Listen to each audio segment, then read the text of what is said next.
Puji Tuhan, Shalom. Nah, pagi hari ini kita bertemu kembali di dalam acara New Spirit, ya. Nah, Bapak Ibu sekalian, 2 Selasa yang lalu saya berbicara tentang bagaimana kita harus betul-betul hati-hati terhadap dosa. Karena apa? Karena ketika dosa masuk ke dalam keluarga kita, maka dosa itu cepat atau lambat akan menghancurkan keluarga kita.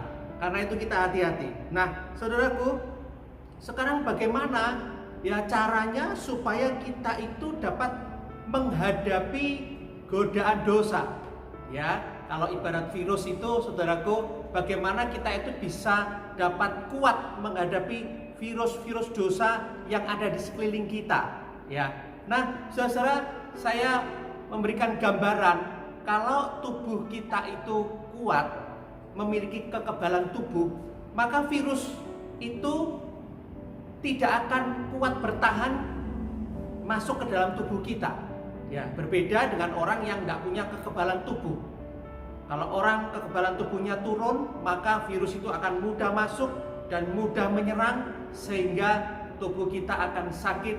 Dan bisa juga, saudaraku, kalau hari-hari ini kita mengenal virus corona, ya maka virus itu akan bisa mematikan kita. Tergantung kekebalan tubuh kita seperti apa. Nah, sama Bapak Ibu sekalian, kalau kita ingin bertahan, kita ingin kuat menghadapi godaan-godaan dunia ini, godaan-godaan dosa yang sekitar kita, maka saudara harus memiliki kekebalan rohani. Ya, nah bagaimana caranya membangun? Nah, saya beri judul renungan pagi hari ini adalah membangun mezbah keluarga. Jadi kalau saudara ingin bertahan, kita ingin mengalami kemenangan di dalam menghadapi godaan-godaan dunia ini, godaan-godaan dosa yang ada, maka saudaraku, kita harus membangun mezbah keluarga. Ya, kita harus, saudaraku, bertekun membangun mezbah keluarga kita. Mungkin selama ini saudara tidak pernah terpikirkan. Mungkin selama ini kita ogah-ogahan untuk membangun mezbah keluarga kita. Tetapi pagi hari ini saya ingin mengajak kita semuanya di awal tahun ini, mari saudaraku, kita bangun mezbah keluarga kita. Ya, nah saya akan contohkan saudaraku di dalam peristiwa air bah, ya, di mana saudaraku, Nuh itu merupakan satu-satunya keluarga yang saudaraku tidak terpengaruh dengan dosa-dosa di sekitarnya, sehingga saudaraku, firman Tuhan mengatakan bahwa Nuh itu adalah seorang yang benar dan tidak bercela di antara orang-orang sezamannya. Ya, saya akan bacakan Kejadian 6 ayat 9 sampai 12 berkata demikian. Inilah riwayat Nuh.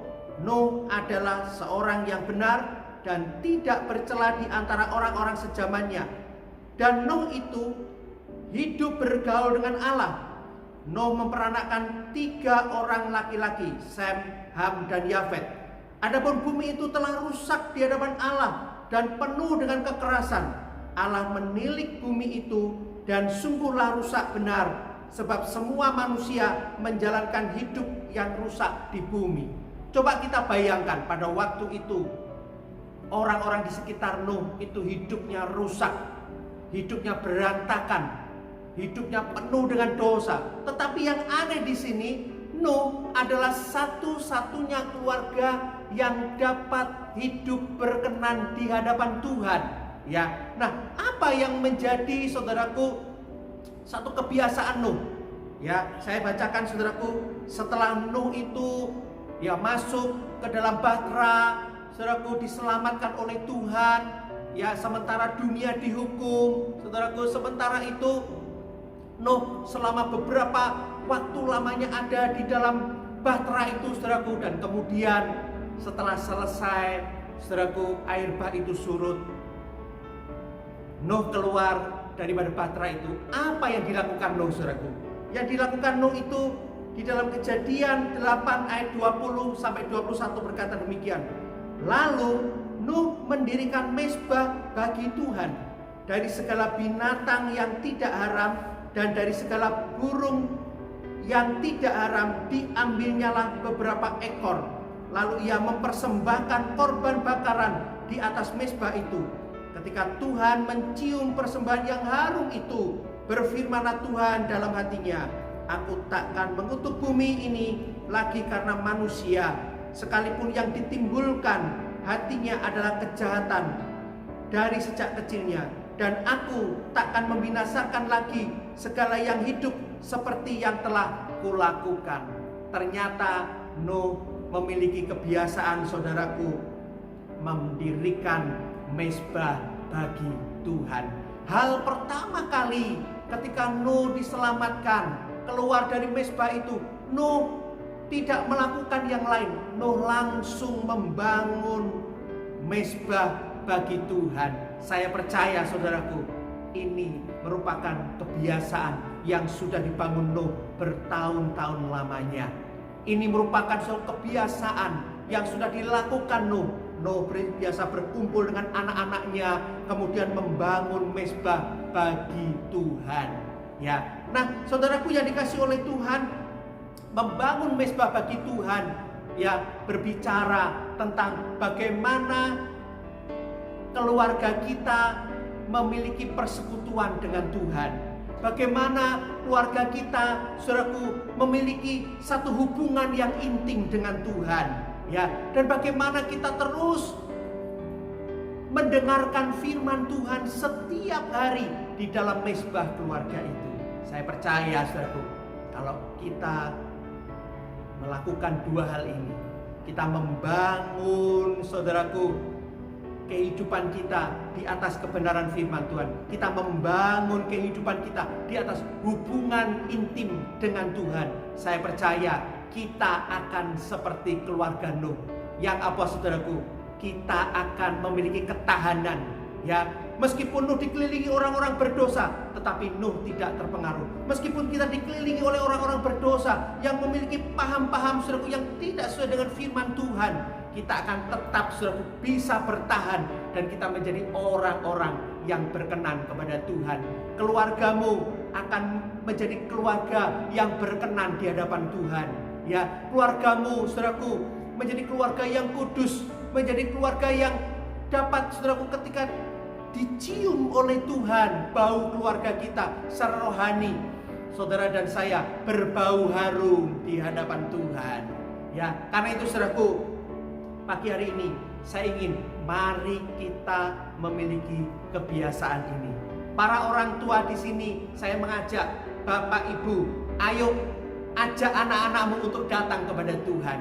Ya, Bapak Ibu, mari kita secara pribadi kita mulai membangun diri kita sendiri untuk apa? Kita mau suka merenungkan firman Tuhan. Kita mau, saudaraku, suka untuk bersekutu dengan Tuhan, berdoa kepada Tuhan. Ya, bangunlah itu mulai dari hal yang, saudaraku, mungkin dari 5 menit, 10 menit, 15 menit, ya, dari, saudaraku, menit yang ringan sampai, saudaraku, terus kita meningkat. Saya percaya keluargamu akan menjadi keluarga yang sehat secara rohani. Dan ketika keluarga kita sehat secara rohani, nanti virus-virus dosa yang ada di sekitar kita tidak akan pernah, saudaraku, mempan, ya. Kita tidak akan pernah terpengaruh. Karena itu pagi hari ini, saudaraku, sekali lagi saya memberikan semangat kepada keluarga-keluarga di GIA Panglima Sudirman. Ayo bangun mezbah keluarga, ya. Jangan saudara-saudara merasa putus asa kalau selama ini mungkin kita membangunnya kita gagal, membangun gagal. Tetapi saya mau mendorong kita semuanya di tahun 2021 ini, ayo kita membangun mezbah keluarga. Demikian, saudaraku, kebenaran firman Tuhan. Biarlah pagi hari ini kita mau bersemangat. Dan saya percaya kalau kita bisa membangun mezbah keluarga kita, saya percaya Tuhan akan memberkati dan menguatkan kita semuanya. Kiranya Tuhan akan menyertai kita sekalian, keluarga lepas keluarga. Tuhan memberkati.